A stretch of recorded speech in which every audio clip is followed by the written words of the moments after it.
Hello बच्चों, कैसे हैं आप सभी लोग। मैं आकाश कुमार मिश्रा आज आप लोगों के लिए कुछ न्यूमेरिकल प्रॉब्लम्स लेकर के आया हूं और मैं उम्मीद करूंगा कि अगर आप इन क्वेश्चंस को लगाएंगे तो आपके बोर्ड एग्जाम में जरूर आपको हेल्प करेंगे।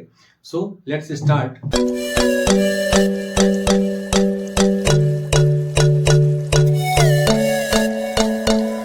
सबसे पहला क्वेश्चन है हम लोगों का, a battery of 10 volt carries 20,000 coulomb of charge through a resistance of 20 ohm. The work done in 10 second is. तो यहां पर इस क्वेश्चन में हम लोगों से वर्क डन पूछा गया है। तो हमारे पास एक फॉर्मूला है जो कि पोटेंशियल डिफरेंस से मिलता है, V is equal to W by Q. और यहां से अगर मैं वर्क डन का फॉर्मूला बनाना चाहूं तो वो होगा W is equal to V into Q. और हमको यहां पर वैल्यू देखी दी हुई है किसकी, पोटेंशियल डिफरेंस की भी वैल्यू दी है और चार्ज की भी वैल्यू दी हुई है। ठीक है, यहां पर हम लोगों को रेजिस्टेंस और टाइम से कोई भी मतलब नहीं है। अगर मुझे वर्क डन फाइंड आउट करना है तो देखिए यहां पर अगर मैं वैल्यू पुट करता हूं, V की वैल्यू कितनी है 10 वोल्ट इंटू चार्ज की वैल्यू है 20,000। तो इनको जब मैं मल्टीप्लाई करूंगा तो ये अप्रॉक्स 2 लाख के आसपास आएगा, जूल में आएगा। और अगर मैं चाहूं तो इसे लिख सकता हूं 2 इंटू 10 की पावर 5 जूल। 10 की पावर 5 कैसे लिखा मैंने, तो देखिए यहां पर हम लोगों के पास कितने जीरो हैं, 1 2 3 4 5। ठीक है, तो ये हमारा हो गया आंसर। देखिए कौन सा आंसर सही है हमारा, 2 इंटू 10 की पावर 5 जूल। ठीक है, आगे चलते हैं। अगला क्वेश्चन हमारा क्या है, देखिए अगला क्वेश्चन क्या कहता है, a resistance wire is stretched so as to double its length. कहना चाह रहा है कि हमारे पास एक कोई वायर है, ये वायर है हमारे पास, मैंने कहा कि ये L लेंथ का है और इसको स्ट्रेच करके इसकी लेंथ को डबल कर दिया गया है, यानी कि यहां तक बढ़ा दिया गया। तो हमसे पूछा जा रहा है कि it's new resistivity will have a magnitude. तो इसकी रेसिस्टिविटी का मैग्नीट्यूड क्या होगा, यहां पर हमसे पूछा जा रहा है कि इस वायर की रेसिस्टिविटी पर क्या इफेक्ट पड़ेगा। तो देखिए हम लोग ये जानते हैं कि रेसिस्टिविटी क्या होती है, resistivity is the strength of measurement of resistance in any conducting wire या कंडक्टर। ठीक है, रेसिस्टिविटी डिपेंड करती है कंडक्टिंग मटेरियल के नेचर पर, ना कि उसकी लेंथ और क्रॉस सेक्शनल एरिया पर। तो यहां पर हमारा आंसर कौन सा सही हो जाएगा, सेम एज इट्स ओरिजिनल। तो जो पहले रेसिस्टिविटी थी वही रेसिस्टिविटी इसकी लेंथ इंक्रीज होने के बाद भी होगी, क्योंकि रेसिस्टिविटी लेंथ और क्रॉस सेक्शनल एरिया पर डिपेंड नहीं करती है, वो मटेरियल के नेचर पर डिपेंड करती है। ओके, तो आगे चलते हैं। अगला क्वेश्चन हमारा क्या है, study the VI graph for 4 conductor A, B, C, D having resistance RA, RB, RC and RD respectively and which one of the following relation is true for this conductor। तो यहां पर हम लोगों के पास एक ग्राफ दिया गया है और हमसे कहा जा रहा है कि इन रिलेशन में से कौन सा रिलेशन सही है। देखिए एक चीज तो आप जरूर जज कर पा रहे होंगे कि यहां पर जो भी रिलेशन हम लोगों को दिए गए हैं वो रेजिस्टेंस के रिस्पेक्ट में दिए गए हैं। इसका मतलब अच्छा, यहां पर ग्राफ भी जो हमारा है वो किसके बीच रिलेशन बता रहा है हम लोगों को, VI ग्राफ है। VI ग्राफ है, इसका मतलब जो स्लोप होगा वो किसके बारे में बताएगा हमको, रेजिस्टेंस के बारे में बताएगा। इसका मतलब यहां पर जो भी कंडक्टर हैं A, B, C, D, इनमें से जिसका रेजिस्टेंस ज्यादा होगा उसमें करंट कम फ्लो होगी और जिसका रेजिस्टेंस कम होगा उसमें करंट ज्यादा फ्लो होगी। तो देखिए यहां पर हम लोग अगर देखें करंट कहां पर दी हुई है, वाई एक्सिस के अलोंग दी हुई है। इसका मतलब अगर मैं वाई एक्सिस के अलोंग ऊपर और बढ़ता जाऊं, यानी वाई एक्सिस की तरफ मैं चलता चला जाऊं, तो वो किसका इंक्रीजमेंट का इशारा कर रहा है, वो करंट इंक्रीज को बताता है वाई एक्सिस। तो यहां पर देखिए अगर मैं सभी कंडक्टर से एक लाइन ड्रॉ करता हूं A, B, C और D, यानी कि देखिए जिसकी लाइन सबसे ज्यादा होगी इसका मतलब उस कंडक्टर में सबसे ज्यादा करंट फ्लो हो रहा है और वहां पर रेजिस्टेंस सबसे कम होगा। तो सबसे कम देखिए कहां पर है, सबसे ज्यादा रेजिस्टेंस कंडक्टर A में है, उससे कम रेजिस्टेंस कंडक्टर B में है, उससे कम C में है और सबसे कम रेजिस्टेंस जो है वो D में है, क्योंकि सबसे ज्यादा करंट D वाले कंडक्टर में फ्लो हो रहा है। तो देखिए इसका सीक्वेंस कुछ हम लोगों को अपने पहले ऑप्शन में दिख रहा है। यहां पर A वाले कंडक्टर में सबसे ज्यादा रेजिस्टेंस है, फिर उसके बाद B वाले में है, फिर C में है और फिर D में है, यानी सबसे कम रेजिस्टेंस D वाले कंडक्टर में है और सबसे ज्यादा रेजिस्टेंस A वाले में है। तो हमारा ऑप्शन कौन सा सही हो जाएगा, आंसर A। ठीक है, अगले क्वेश्चन की तरफ चलते हैं और देखिए अगले क्वेश्चन में क्या है, when a 4 volt battery is connected across an unknown resistor there is a current of 100 milliampere in the circuit, the value of the resistance of the resistor is। यहां पर हम लोगों से रेजिस्टेंस पूछा गया है किसी भी रेजिस्टर का। तो देखिए यहां पर क्या क्या वैल्यूज हम लोगों के पास है, जरा देखते हैं। सबसे पहले हम लोगों को दिया गया है V is equal to 4 volt और करंट कितनी फ्लो हो रही है सर्किट में, वो है 100 मिली एम्पियर। तो 100 मिली एम्पियर है। मिली एम्पियर का मतलब कि किसी भी स्मॉल अमाउंट के करंट को मेजर करने के लिए हम लोग मिली एम्पियर का यूज करते हैं। ठीक है, तो 100 मिली एम्पियर, तो अगर इसको मैं एम्पियर में कन्वर्ट करना चाहूं तो वो क्या होगा, देखिए 1 milli ampere is equal to कितना होता है, 1 milli ampere is equal to 1/1000, या फिर इसी को हम लोग इस तरीके से भी लिखते थे 10 की पावर -3 एम्पियर। ठीक है, तो अगर 100 मिली एम्पियर में मैं काउंट करना चाहूं तो वो कितना हो जाएगा, वो हो जाएगा 1/10 एम्पियर। ठीक है, तो ये हो गई हमारी करंट। अब हम लोगों को रेजिस्टेंस फाइंड आउट करना है, तो सिंपली मैं यहां पर ओम्स लॉ का यूज करूंगा, V is equal to IR, और R इज इक्वल टू हो जाएगा V/I। तो वैल्यू पुट करते हैं, V का मतलब है V का मतलब है यहां पर 4/I की वैल्यू है 1/10, तो 10 का मल्टीप्लाई हो जाएगा ऊपर और ये हो जाएगा 40 ओम। तो ये हमारा आंसर हो गया। अगले क्वेश्चन पे चलते हैं। अगला क्वेश्चन क्या कह रहा है, what is the maximum resistance. Maximum resistance का मतलब क्या है, इसका मतलब यहां पर सीरीज कॉम्बिनेशन की बात की जा रही है, और अगर यहीं पर मिनिमम कहा गया होता तो मिनिमम कहा था तो हम ये ऑलरेडी समझ जाते कि यहां पर पैरेलल कॉम्बिनेशन की बात की गई है। ठीक है, आगे देखते हैं, which can be made using 5 resistor each of 1/5 ohm. देखिए जैसा कि मैंने कहा कि यहां पर 5 रेजिस्टर लगे हुए हैं, 5 रेजिस्टर्स को ऐड करना है किसमें, हम लोगों को सीरीज कॉम्बिनेशन में, तभी हम लोगों को मिल पाएगा मैक्सिमम रेजिस्टेंस। तो ठीक है, देखते हैं जरा सीरीज का हमारे पास फॉर्मूला क्या है सीरीज कॉम्बिनेशन का, R equivalent is equal to R1 plus R2 plus R3 and so on. तो यहां पर अगर फॉर्मूले में हम रखते हैं 1/5, चूंकि 5 रेजिस्टर हैं तो 1/5 टाइम्स इन लोगों को सीरीज कॉम्बिनेशन में ऐड किया जाएगा, और सभी का रेजिस्टेंस जो है वो कितना है, 1/5 ओम के बराबर है। इन सभी को ऐड किया जाएगा तो कितना आएगा, 5/5, और जो हमारा इक्विवेलेंट रेजिस्टेंस निकल करके आएगा वो कितना हो जाएगा, 1 ओम, और यही हमारा हो जाएगा आंसर। तो देखिए कौन सा आंसर सही है, ऑप्शन डी। ठीक है, इस तरह के क्वेश्चंस हमारे एग्जाम में आते हैं, और ये जो क्वेश्चन मैंने अभी भी बताया ये हमारे एग्जाम में आ भी चुका है प्रीवियस ईयर में।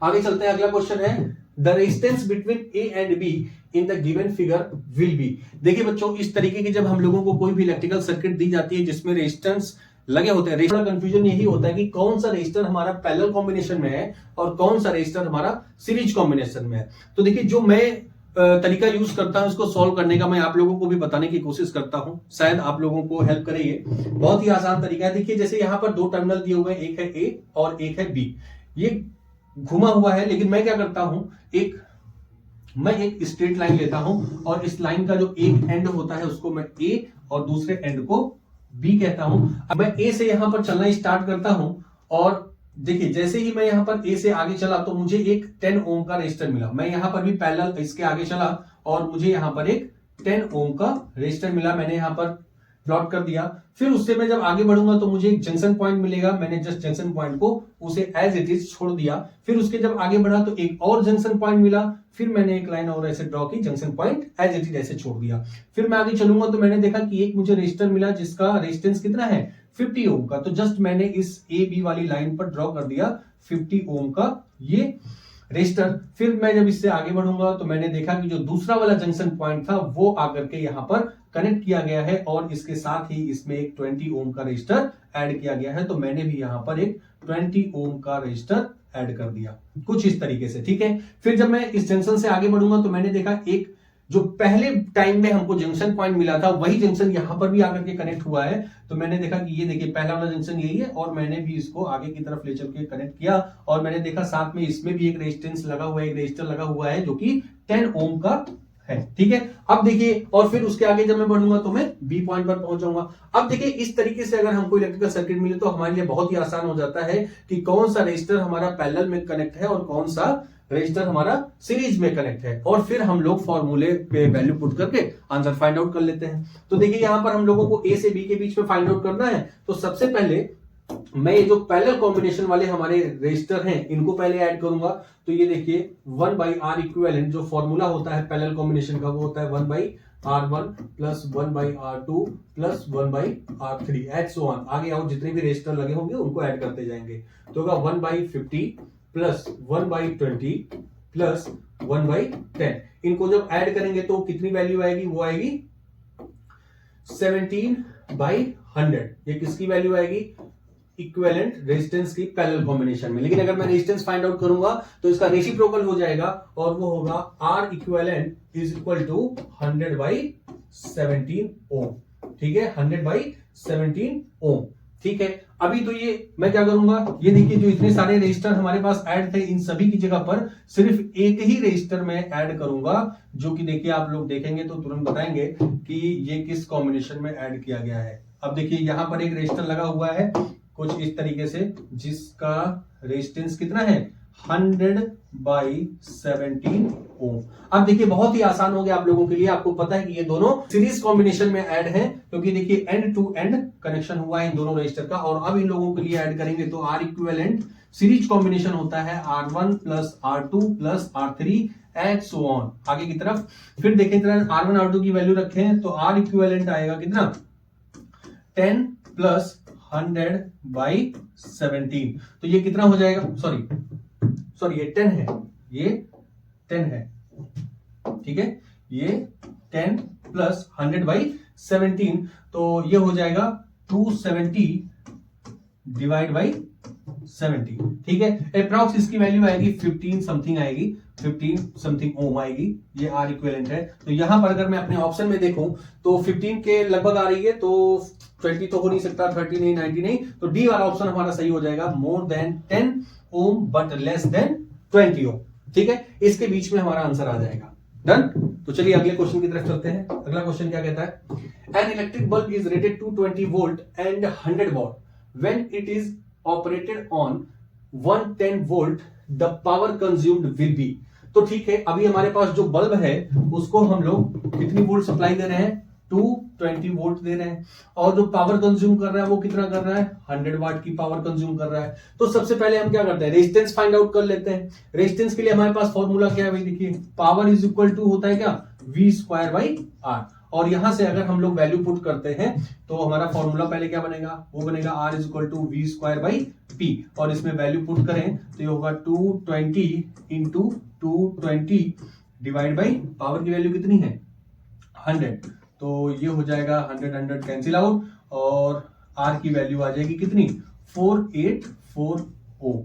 ये हमारा आ गया क्या रेजिस्टेंस। ठीक है, ये रेजिस्टेंस आ गया। अब यहां पर दूसरे पार्ट में हम लोगों से क्वेश्चन में कह रहा है कि जब इसी बल्ब को 110 वोल्ट हम लोग 110 वोल्ट हम लोग देते हैं तो कितना पावर कंज्यूम करेगा। तो ठीक है, रेजिस्टेंस तो हमारे पास आई, और अब इसको V को V dash is equal to कितना कर दिया गया 110 वोल्ट। ठीक है, और हमारे पास पावर तो पूछा गया है, R की वैल्यू हमको पता है 484 ओम।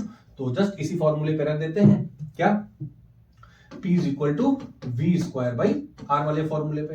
तो देखिए वैल्यू पुट करने पे कितना आएगा 110 इंटू 110 डिवाइड बाई 484, और जब इसको सॉल्व करेंगे तो ये आएगा कितना 25 वॉट के बराबर। ये हमारा पावर आ जाएगा 25 वॉट, और यही हमारा आंसर होगा। देखिए कौन सा आंसर, नंबर ऑप्शन डी। ठीक है, ये हमारा आंसर हो जाएगा। चलिए नेक्स्ट क्वेश्चन पे चलते हैं। अगला क्वेश्चन क्या है, अगला क्वेश्चन है A 4 ohm resistance wire is doubled on it. Calculate the new resistance of the wire. देखिए इस क्वेश्चन में कहना चाह रहा है कि हमारे पास एक वायर है जिसकी लेंथ हमने कहा कि कितनी है L लेंथ का एक वायर है हमारे पास, जिसका क्रॉस सेक्शनल एरिया है A। और अब इसी वायर को हमने डबल कर दिया, यानी कि लेंथ हमने इसकी कर दी कितनी L/2, और L/2 अगर मैं इसकी लेंथ करूंगा तो इसका जो क्रॉस सेक्शनल एरिया होगा वो कितना हो जाएगा, वो हो जाएगा 2A। ठीक है, इस टाइम पर अगर मैं बात करूं कि इसका रेजिस्टेंस कितना था, तो हमको पता है कि जो रेजिस्टेंस था R is equal to ρL/A था। लेकिन अब मैंने क्या किया, इसकी लेंथ को हाफ कर दिया और इसके क्रॉस सेक्शनल एरिया को डबल कर दिया है। तो अब इसका जो रेजिस्टेंस होगा R dash is equal to ρL की जगह पर हम लिखेंगे L/2 divide by cross sectional area की जगह पर 2A। ठीक है, ये वैल्यू अगर मैं पुट करूं तो यहां से निकल करके आएगा हमारे पास R dash is equal to 1/4 ρL/A, और अगर इस 4 को मैं इधर कर दूं तो 4R dash is equal to हो जाएगा ρL/A। और देखिए ये जो ρL/A लिखा हुआ है किसकी वैल्यू है, ये हमारे पास R की वैल्यू है। तो अगर मैं यहां पर R लिख दूं तो ये हो जाएगा R dash 4R dash is equal to R।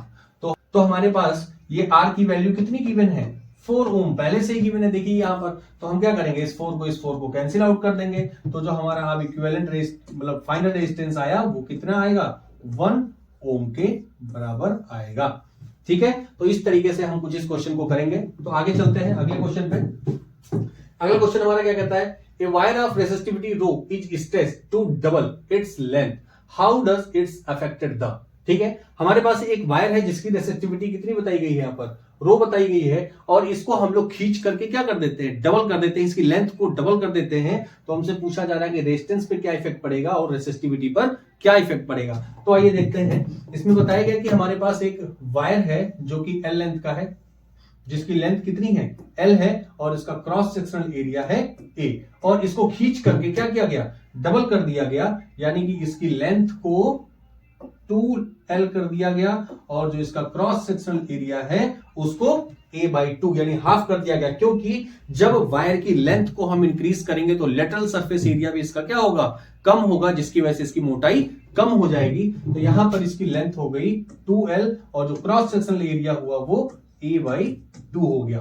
ठीक है, तो रेजिस्टेंस पे क्या इंपैक्ट पड़ेगा, देखिए R, अगर इस वाले केस में मैं बात करूं तो वो था R is equal to rho L/A, और इस वाले केस में क्या होगा, जब इसकी लेंथ को डबल कर दिया जाएगा तो होगा R dash is equal to rho, L की वैल्यू कितनी होगी 2L, और क्रॉस सेक्शनल एरिया कितना हो जाएगा A/2। ठीक है, यानी कि मैं अगर यहां से कहूं तो R dash is equal to हो जाएगा 4 रो L/A। ठीक है, और ये रो L/A मैं क्या लिख सकता हूं, यहां पर मैं लिख सकता हूं रेजिस्टेंस है, तो यहां पर मैं कहूंगा R dash is equal to 4R। Resistance है वो 4 टाइम इंक्रीज हो जाएगा, क्योंकि रेजिस्टेंस लेंथ पर डिपेंड करता है, किसी भी कंडक्टिंग वायर की जो लेंथ होती है उस पर डिपेंड करता है, और क्रॉस सेक्शनल एरिया पर भी डिपेंड करता है। तो यहां पर जो रेजिस्टेंस होगा वो 4 टाइम इंक्रीज हो जाएगा। फिर अगर हम लोग बात करें रेसिस्टिविटी की, तो हम लोगों ने अभी देखा कि जो रेसिस्टिविटी होती है वो किसी भी कंडक्टिंग मटेरियल के नेचर पर डिपेंड करती है, ना कि उस कंडक्टिंग मटेरियल के लेंथ पर या फिर क्रॉस सेक्शनल एरिया पर। किस पर डिपेंड करती है, नेचर ऑफ द मटेरियल पर। ठीक है, आगे चलते हैं। अगला क्वेश्चन है हमारे पास 2 ओम रेजिस्टर्स। ठीक है, 2 ओम के 3 रेजिस्टर्स हैं, A, B and C are connected as shown below. कुछ इस तरीके से, each of them dissipate and can stand a maximum power of 18 watt without melting, find the maximum current that can flow through the 3 resistor. तो हम लोगों को यहां पर बताना है कि इन तीनों रेजिस्टर्स के अक्रॉस कितना करंट फ्लो हो रहा है। ठीक है, तो ठीक है, यहां पर हम लोगों को देखिए तीनों रेजिस्टर दिए हुए 2 ओम के, और यहां पर पावर दिया हुआ है कितना 18 वॉट। तो हमारे पास सबसे पहले हम लोग अगर फॉर्मूला लगाएं तो P इज इक्वल टू होता है क्या, I स्क्वायर R का। तो I का फॉर्मूला क्या हो जाएगा, I स्क्वायर का फॉर्मूला हो जाएगा P/R, और I स्क्वायर कितना आएगा, यहाँ पर देखिए P की वैल्यू कितनी है, P की वैल्यू है 18 और R की वैल्यू है 2, तो ये आ जाएगा 9। इसका मतलब यहां पर जो करंट आएगी वो आ जाएगी 3 एम्पियर। ठीक है, यानी कि अगर मैं कहूं कि ये जो हमारा सबसे पहला रेजिस्टर है, इसमें कितने अमाउंट की करंट फ्लो हो रही है, वो है 3 एम्पियर। और दूसरी बात देखिए, मैंने आप लोगों से बताया था कि जिस रेजिस्टर का रेजिस्टेंस ज्यादा होगा उसमें करंट कम फ्लो होगी, और जिस रेजिस्टर का रेजिस्टेंस कम होगा उसमें ज्यादा करंट फ्लो होगी। ठीक है ना, यानी कि यहां पर अगर देखा जाए तो दोनों रेजिस्टर के रेजिस्टेंस कितने हैं, सेम है, यहां भी 2 ओम है, यहां भी 2 ओम है। इसका मतलब इन दोनों रेजिस्टर्स में जो करंट फ्लो होगी वो इक्वल होगी। करंट यहां से डिवाइड हो जाएगी यहां से, और कितनी होगी, देखिए यहां पर कितनी है 3 एम्पियर है, यानी कि 3/2, और यहां भी होगी और 3/2, यानी कि 1.5 ओम एम्पियर की करंट यहां पर फ्लो। ठीक है ना, चलिए आगे चलते हैं अगले क्वेश्चन पे। क्वेश्चन नंबर 11 क्या कहता है, calculate the resistance of a metal wire of length 2 metre and area of cross section 1.5 into 10 की पावर, ये -6 है, ध्यान दीजिएगा, -6 metre square if the resistivity of the metal be 2.8 into 10 की पावर -8 ओम मीटर। तो हम लोगों से यहां पर पूछा जा रहा है कि कितना रेजिस्टेंस होगा। तो ठीक है, देखिए क्या क्या चीजें हम लोगों को गिवन है, जरा देख लेते हैं। लेंथ हम लोगों को दी गई है, लेंथ कितनी है, लेंथ ऑफ वायर है वो है 2 मीटर।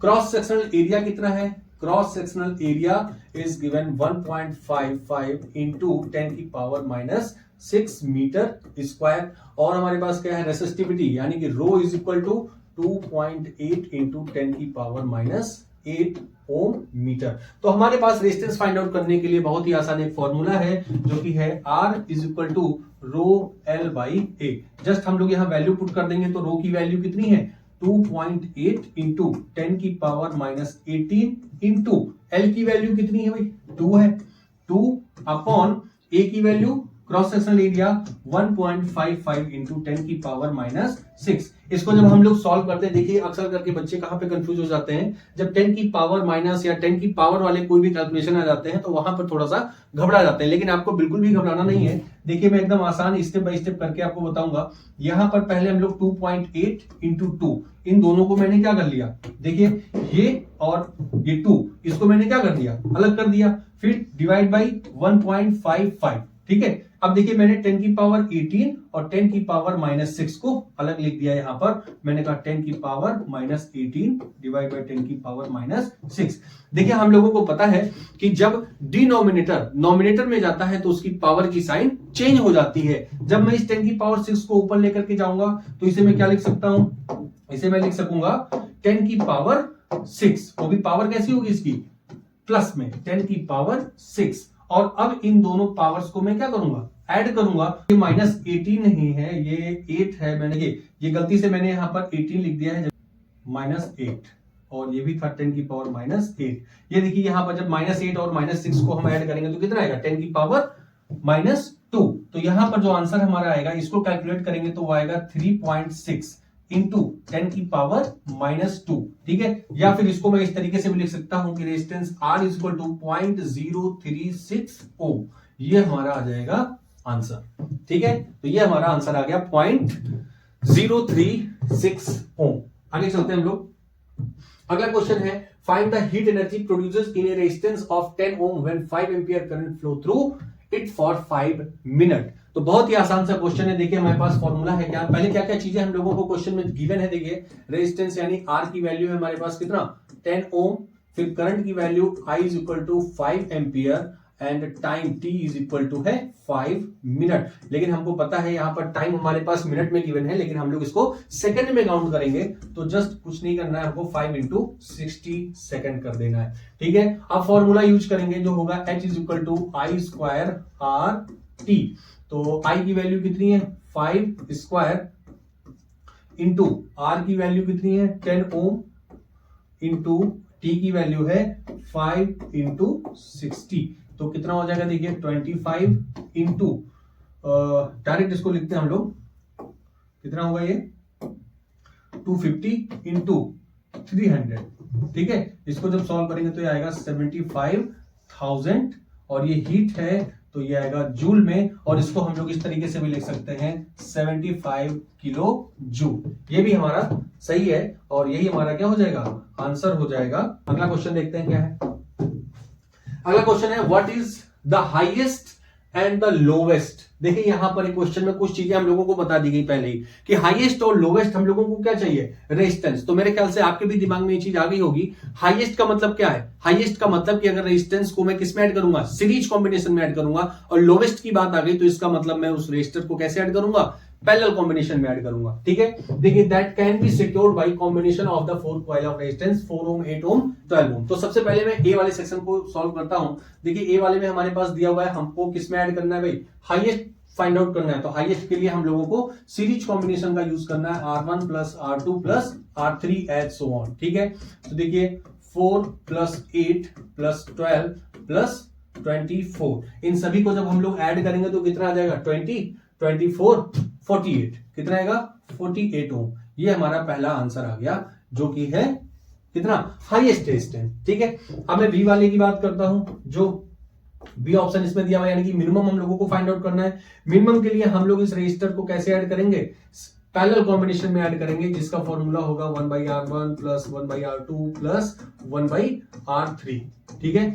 यहां पर मैं अगर इन रेजिस्टर को ऐसे प्लेस करता हूं 1/4 प्लस 1/8 प्लस 1/12 प्लस 1/24, ठीक है। यहां पर देखिए इसका एलसीएम कितना होगा वो होगा 24, और इनको जब हम लोग ऐड करेंगे तो कितना होगा देखिए 6 प्लस 3 प्लस 2 प्लस 1, तो ये कितना आ जाएगा देखिए 1/4 आर इक्विवेलेंट आ जाएगा 9 3 12, देखिए 12/24 और ये हो जाएगा 1/2। या फिर अगर मैं फाइनल रेजिस्टेंस फाइंड आउट करूं तो ये रेसिप्रोकल हो जाएगा 2 ओम, और यही हमारा हो जाएगा मिनिमम या फिर लोवेस्ट टोटल रेजिस्टेंस। ठीक है ना। मैं उम्मीद कर रहा हूं कि आप सभी लोगों को समझ में आ रहा है। अगर आप लोगों को समझ में आ रहा है तो प्लीज इसको अपने दोस्तों को भी शेयर करिए।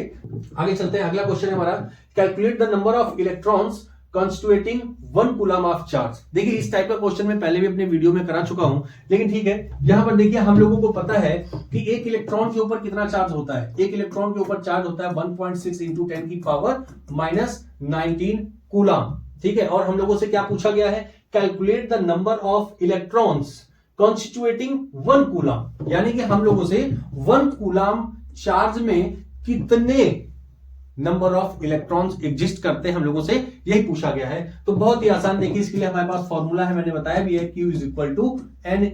ठीक है, यहां से हमको n पूछा जा रहा है कि कितने नंबर ऑफ इलेक्ट्रॉन्स 1 कूलम में एग्जिस्ट करते हैं। तो यहां से फॉर्मूला बनेगा n = Q/E।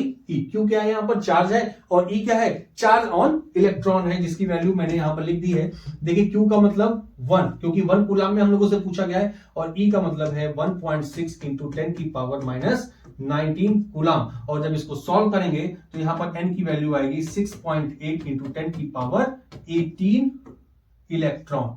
ठीक है ना, ये हमारे पास वैल्यू आएगी। ठीक है, चलिए आगे चलते हैं। तो देखिए यहां पर हम लोगों के 14 क्वेश्चंस हुए, और मैं कोशिश यही किया हूं कि आप सभी लोगों को सबसे इजीएस्ट वे में बताऊं। और देखिए ये हम लोगों का रिवीजन वीडियो है, और चूंकि लास्ट टाइम चल रहा है हम लोगों के एग्जाम टाइम का, तो मैं कोशिश यही कर रहा हूं कि मैं आपको वही क्वेश्चंस प्रोवाइड करूं जिससे आप लोगों के एग्जाम में हेल्प हो सके। मैं आप लोगों से कहना चाहता हूं कि आप सभी लोग इस वीडियो को अपने दोस्तों को, अपने क्लासमेट्स को जरूर शेयर करिए। Okay, thank you very much